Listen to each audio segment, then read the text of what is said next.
بھلا تم نے ان لوگوں کو نہیں دیکھا جو شمار میں ہزاروں ہی تھے اور موت کے ڈر سے اپنے گھروں سے نکل بھاگے تھے، تو اللہ نے ان کو حکم دیا کہ مر جاؤ، پھر ان کو زندہ بھی کر دیا۔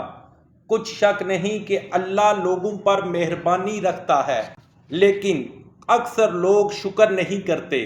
اور مسلمانوں، اللہ کی راہ میں جہاد کرو اور جان رکھو کہ اللہ سب کچھ سنتا اور سب کچھ جانتا ہے۔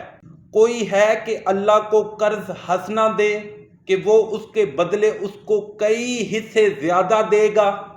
اور اللہ ہی روزی کو تنگ کرتا اور وہی اسے کوشادہ کرتا ہے، اور تم اسی کی طرف لوٹ کر جاؤ گے۔ بھلا تم نے بنی اسرائیل کی ایک جماعت کو نہیں دیکھا جس نے موسیٰ کے بعد اپنے پیغمبر سے کہا کہ آپ ہمارے لیے ایک بادشاہ مقرر کر دیں تاکہ ہم اللہ کی راہ میں جہاد کریں؟ پیغمبر نے کہا کہ اگر تم کو جہاد کا حکم دیا جائے، عجب نہیں کہ لڑنے سے پہلو طے کرو۔ وہ کہنے لگے کہ ہم راہ الہی میں کیوں نہ لڑیں گے، جبکہ ہم وطن سے خارج اور بال بچوں سے جدا کر دیے گئے۔ لیکن جب ان کو جہاد کا حکم دیا گیا تو چند اشخاص کے سوا سب پھر گئے، اور اللہ ظالموں سے خوب واقف ہے۔ اور پیغمبر نے ان سے یہ بھی کہا کہ اللہ نے تم پر طالوت کو بادشاہ مقرر فرمایا ہے۔ وہ بولے کہ اسے ہم پر بادشاہی کا حق کیوں کر ہو سکتا ہے؟ بادشاہی کے مستحق تو ہم ہیں، اور اس کے پاس تو بہت سی دولت بھی نہیں۔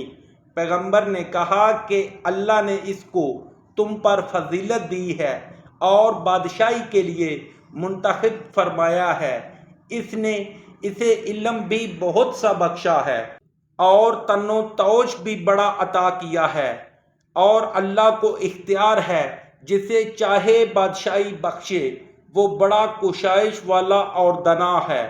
اور پیغمبر نے ان سے کہا کہ ان کی بادشاہی کی نشانی یہ ہے کہ تمہارے پاس ایک صندوق آئے گا جس کو فرشتے اٹھائے ہوئے ہوں گے۔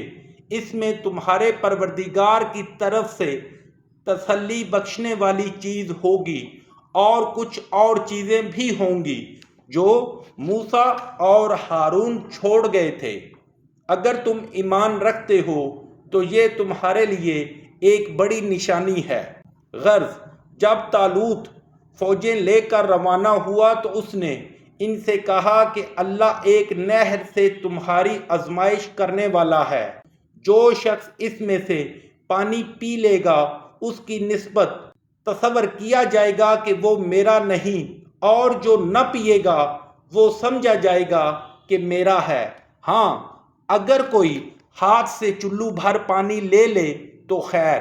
جب وہ لوگ نہر پر پہنچے تو چند شخصوں کے سوا سب نے پانی پی لیا۔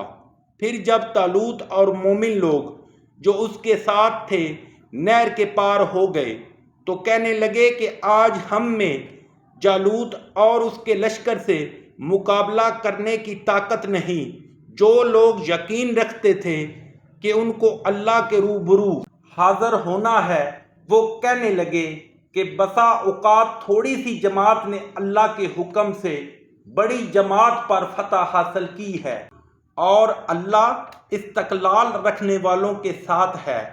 اور جب وہ لوگ جالوت اور اس کے لشکر کے مقابل میں آئے تو اللہ سے دعا کی کہ اے پروردگار، ہم پر صبر کے دہانے کھول دے اور ہمیں لڑائی میں ثابت قدم رکھ اور لشکر کفار پر فتح یاب کر۔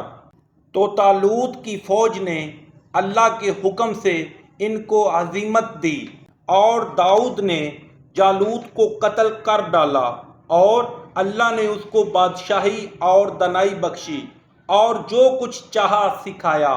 اور اگر اللہ لوگوں کو ایک دوسرے پر چڑھائی اور حملہ کرنے سے نہ ہٹاتا رہتا تو ملک تباہ ہو جاتا، لیکن اللہ اہل عالم پر بڑا مہربان ہے۔